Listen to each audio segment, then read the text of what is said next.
खेल। बता दें कि रेहान निवासी रेल बाजार कानपुर ने अपने पिता शफीक की हत्या होने पर थाना रेल बाजार कानपुर में प्रथम सूचना रिपोर्ट 8/7/2022 अंतर्गत धारा 147, 48 और 323, 504, 307, 304 IPC दर्ज कराया था, जिसमें नामजद 6 अभियुक्तों में से 5 सलीम, नईम, मोइन, आफ्ताब और शादाब को पुलिस गिरफ्तार करके कानपुर जेल भेज दी थी। अभियुक्त में शहीदुर रहमान को निरंतर थाना रेल बाजार की पुलिस बचाती रही। इसी बीच शेष 5 अभियुक्त का जमानत कानपुर जनपद न्यायालय में खारिज हो गया है।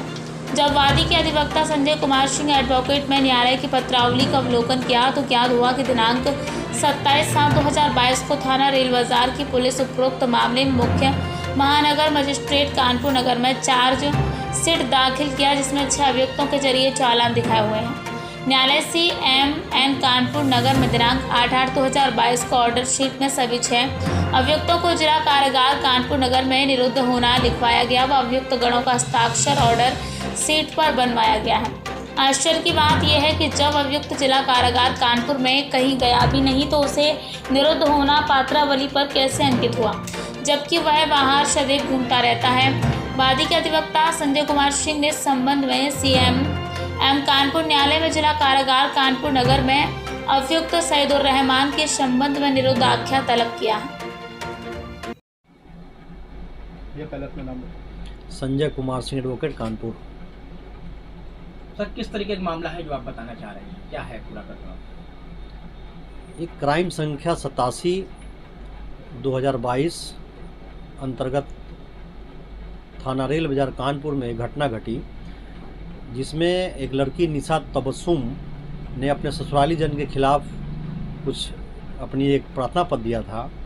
उस प्रार्थना पत्र की पेशबंदी में उनके घर वाले जो ससुराली जन थे, उन्होंने उस लड़की के घर पर चढ़ करके बुरे तरीके से मारा पीटा। न केवल निशा तबस्सुम को बल्कि उसके भाई को, उसके पिता को। उस घटना में उन लोगों ने दौड़ा करके इतना मारा पीटा कि उसके फादर की डेथ हो गई। दुख की बात यह है कि फादर की जब डेथ हुई तब जाकर के जो उसमें 6 मुलजिम थे नामजद मुख्य मुलजिम, उसमें से 5 लोग जेल गए। छठा जो मुलजिम था शहीदुर रहमान, उसका ऑनरेबल हाई कोर्ट इलाहाबाद में उन्होंने अपना एंटीसिपेटरी बेल दाखिल किया। एंटीसिपेटरी बेल दाखिल करने के बाद में कई डेटें वहाँ पर पड़ी। अंततः कल दिनांक 22/8/2022 को उन्होंने अपनी ABP पिटीशन को विथड्रॉल कर लिया, क्योंकि उनको वहाँ संभावना नहीं थी। लेकिन उससे बड़ी आश्चर्य की बात यह हुआ कि जैसे वहाँ पर उन्होंने विथड्रॉ किया, हमें जानकारी मिली कि शहीदुर रहमान को यहाँ कानपुर न्यायालय जो CMM कोर्ट है, उस न्यायालय में उनको दिखाया गया है कि वो जिला कारागार कानपुर में है। आज मैं जाकर के जब पत्रावली का अवलोकन किया तो पता चला कि 5 अन्य अभियुक्तों के साथ साथ शहीदुर रहमान भी कानपुर जिला कारागार में निरुद्ध है। पत्रावली का अवलोकन से तमाम विरोधाभास संभावनाएं वहां पे दिखी कि एक तरफ जहां दिखाया जा रहा है कि कानपुर न्यायालय के द्वारा रिमांड पर लिए गए और कानपुर जिला कारागार में निरुद्ध है, दूसरी तरफ पता चला कि नहीं, वो तो बाहर है। तो 5 अगस्त को माननीय न्यायालय CMM महोदय ने जो आदेश अपना पारित किया है, वो आदेश हमारे पास है और सर्टिफाइड कॉपी भी है, चार्जशीट भी है। एक व्यक्ति जो खुलेआम बाहर घूम रहा है और लगभग 1 महीना से ऊपर हो गया। क्या नाम है उसका? शहीदुर रहमान। एक व्यक्ति जो एक तरफ दिखाया जा रहा है कि जिला कारागार में है, ऑनरेबल कोर्ट की पत्रावली में भी दिखाया जा रहा है कि जिला कारागार में है, और दूसरी तरफ वो व्यक्ति बाहर है। इस संबंध में जब हम विवेचक से फ़ोन पे बात किए तो उनका ये कहना था, अजय कुमार रावत जी जो कि विवेचक हैं, राजकुमार रावत, उनका ये कहना था कि सर इसमें जो है DGP महोदय का कुछ जियो है, उस जियो के मुताबिक 70 साल की उम्र के व्यक्ति यदि कोई उस घटना की पुनरावृत्ति करने की संभावना न हो, मतलब एक मर्डर तो किया है, दूसरी मर्डर करने की संभावना ना हो, तो हम उसे अरेस्ट नहीं कर सकते हैं।